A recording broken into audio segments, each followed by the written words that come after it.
नमस्कार दोस्तों, प्रस्तुत है सुभद्रा कुमारी चौहान द्वारा लिखी गई कहानी बिआहा। जबलपुर से आजमगढ़, 1.5 दर्जे का जनाना डब्बा और पूरे डब्बे में मैं अकेली। डाक गाड़ी हवा में उड़ती चली जा रही थी और मेरे दिमाग में रह रहकर एक ही बात चक्कर काट रही थी कि जब जब मैं बच्ची को लेकर चलती हूँ, डब्बे में तिल रखने की जगह नहीं होती, और आज जब मैं बिल्कुल अकेली हूँ तो डब्बे भर में यात्रा करने वाली एक भी स्त्री नहीं। साथ में न तो कोई पुस्तक थी और न अखबार। मुझे अकेलापन अखरने लगा। बच्ची साथ होती तो वह इस बेंच से उस बेंच, इस खिड़की से उस खिड़की, डब्बे भर में दौड़ लगाती, और उसे संभाल रखने में मैं ही इतनी व्यस्त रहती कि न तो पुस्तक का ही अभाव खटकता और न किसी सहयात्री का। जबलपुर से चलकर गाड़ी कटनी में रुकी। दूसरे डिब्बे में कई यात्री चढ़े और कई उतरे, पर इस जनाने इंटर में कोई परिवर्तन न हुआ। मैं जबलपुर से जैसे अकेली चली थी वैसे ही कटनी से भी चली। डाक गाड़ी फिर हवा से बातें करने लगी। सतना आया। ट्रेन की गति कुछ धीमी पड़ी और मैं उठकर खिड़की के पास बैठ गई। देखा एक छोटा सा बच्चा, लड़की या लड़का, प्लेटफॉर्म पे दौड़ा चला आ रहा है। उसके हाथों में एक छोटी सी पीतल की थाली थी। थाली में एक छोटी सी कटोरी, एक गिलास, सबको आरती उतारने की मुद्रा में पकड़े वह दौड़ रहा था। ट्रेन रुकी और वह बच्चा भी रुक गया, ठीक मेरे डब्बे के सामने। तभी मैंने देखा एक कांस्टेबल और 2-3 स्टेशन के कर्मचारी आपस में उस बच्चे के विषय में कुछ कह रहे हैं। बच्चा उन्हीं के पास खड़ा था। जाने क्या सोच विचार कर वह कांस्टेबल बच्चे को लाया और दरवाज़ा खोलकर डब्बे में बैठा दिया। बच्चे को बैठाने के बाद वह मुझसे विनय भरे स्वर में बोला, बहन आप जरा इस लड़की को इलाहाबाद में उतार देना। आज कई दिनों से यह हर गाड़ी पर दौड़ती आती है, कहती है कि मैं इलाहाबाद जाऊंगी। मैंने पूछा, पर यह बच्ची है किसकी? यह तो मैं भी नहीं जानता, कांस्टेबल ने कहा, पर इसे इलाहाबाद जाना जरूरी है, कई दिनों से कह रही है और गाड़ी के पास दौड़कर आती है। मैं और कुछ पूछूं कि सीटी हो गई और ट्रेन चल पड़ी। मैंने सोचा कि यह भी एक मुसीबत ही है। ट्रेन इलाहाबाद 11 बजे के करीब पहुंचती है। आज 1 घंटे पीछे जा रही है तो 12 के पहले क्या पहुंचेगी? और इलाहाबाद पहुंचते पहुंचते यह सो गई तो क्या इसे कोई लेने आएगा? कोई न आया तो इसे किसे सौंपूंगी?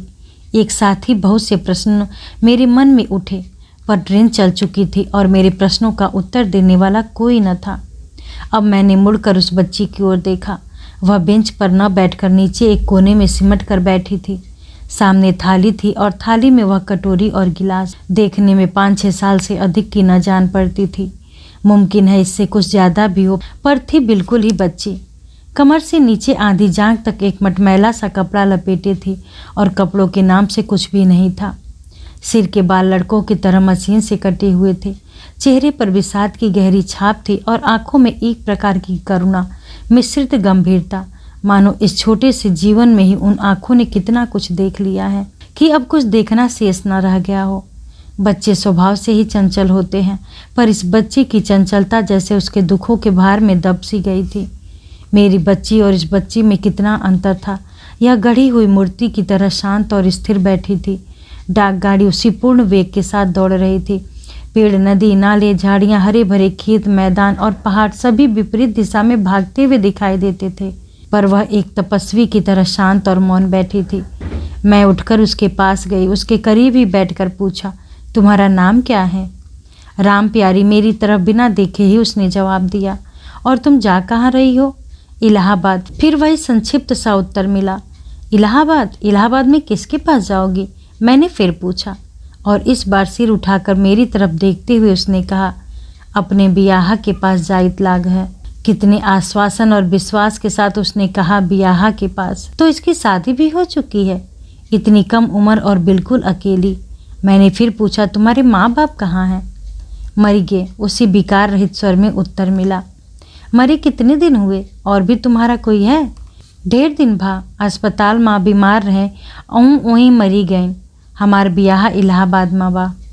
और यह कटोरी, थाली, गिलास कहाँ से लाई हो? अपने घर से लायन है, बियाह के जा इतलाग है, उन्हीं के घरे ले जा गई। मैंने सोचा यह बेचारी बच्ची जिसके माँ बाप के मरने पर बियाह ने एक बार खोज खबर तक न ली, उसी ब्याहे को स्वयं पैतृक संपत्ति लेकर खोजने निकली है। कितने आश्वासन और विश्वास के साथ जा रही है। मैंने फिर पूछा, इलाहाबाद में तुम्हारा बियाह कहाँ रहता है?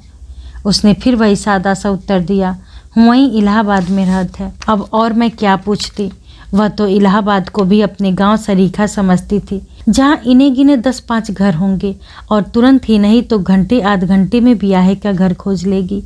मैंने फिर पूछा, इसके पहले भी कभी ब्याहे के घर आई थी? उसने आश्चर्य मिश्रित कातरता के साथ मेरी ओर देखा, फिर बोली, चलाओ भय बिना ब्याह के घरे को नहीं जात, तो हम कैसन जाइत। अब इसके आगे प्रश्न करना अत्याचार होता।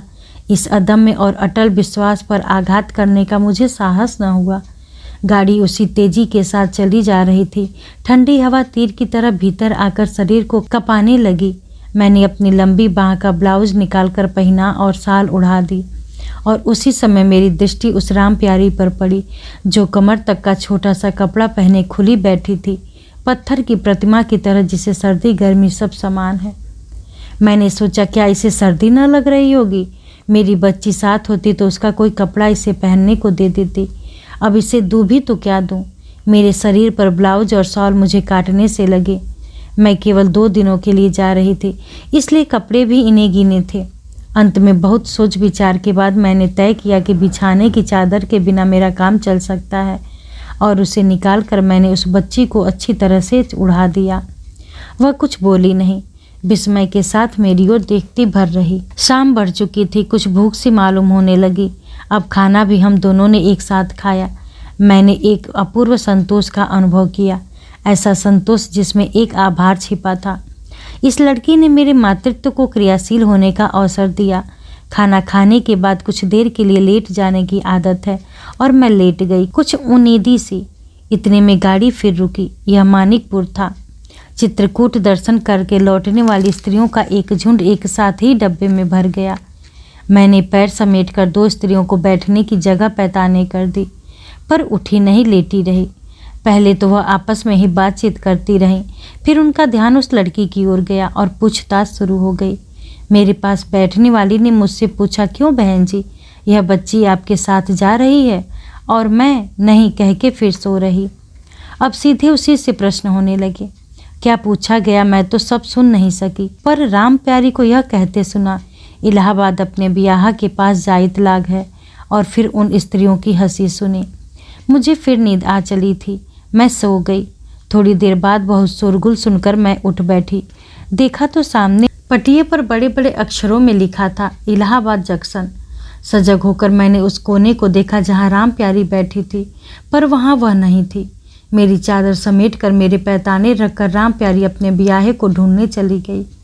सामने प्लेटफॉर्म पर जहाँ चित्रकूट के दर्शन का पुण्य लाभ करके लौटने वाली स्त्रियों का समूह खड़ा था, जिनसे बिना टिकट की यात्रा करने के कारण टिकट जांचने वाली महिला डबल किराए के लिए उलझ रही थी, मैंने देखा राम प्यारी कटोरी, गिलास और थाली को आरती की मुद्रा में पकड़े हुए खड़ी है। उन स्त्रियों के साथ वह भी रोक ली गई थी।